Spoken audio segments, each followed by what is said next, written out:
지난 6일 지방선거를 치른 지 6개월이 지나면서 공직선거법 공소시효도 자정을 기해 종료를 앞두고 있습니다. 도내에서는 단체장 5명이 법정에 서게 됐는데요. 혐의가 가볍지 않아 향후 이어질 재판 결과가 주목됩니다. 보도에 조수영 기자입니다. 이학수 정읍시장이 긴급 기자회견을 자청했습니다. 검찰의 기소 결정이 나자 하루 만에 카메라 앞에 서서 자신의 무고함을 주장한 겁니다. 알지도 못한 거에 대해서 기소를 시킨 거에 대해서는 과도한 법 적용이라고 생각을 하고 있고요. 이 시장은 선거 기간 TV 토론 등에서 상대 후보를 향해 부동산 투기 의혹을 제기한 발언이 문제가 되고 있습니다. 그 구절초 공원 인근에 자그만치 16만 7천 평방미터의 땅을 샀다. 검찰 수사 결과를 이처럼 적극적으로 반박하고 나선 것은 허위 사실 공표죄가 인정되는 즉시 시장직 유지가 쉽지 않기 때문입니다. 선거법은 자신에게 유리한 거짓말보다 상대에게 불리한 거짓말을 무겁게 처벌하고 있습니다.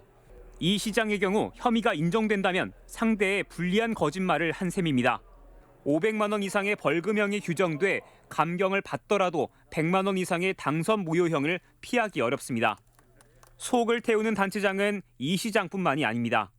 강임준 군산시장은 경선 과정에서 한 도의원에게 400만 원을 전달하고 폭로한 도의원을 회유하기 위해 재차 현금을 주고 매수를 시도한 혐의입니다.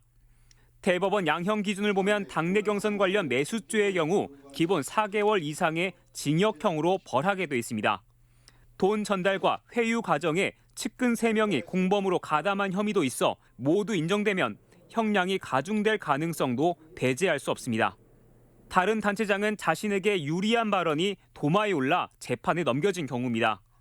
서거석 교육감은 9년 전 전북대 총장 시절에 불거진 동료 교수 폭행 의혹을 극구 부인한 발언이 수사 결과 허위로 판명됐고 해명 과정도 매끄럽지 않았습니다. 전혀 사실 무근이기 때문에 이제 그렇게 아시면 되고요. 진실은 거짓을 반드시 이깁니다. 정헌율 시장은 공원 개발 관련 초과 이익 환수 조항이 있다고 주장했지만 해당 조항은 없는 것으로 확인돼 난개발 논란이 제기됐습니다.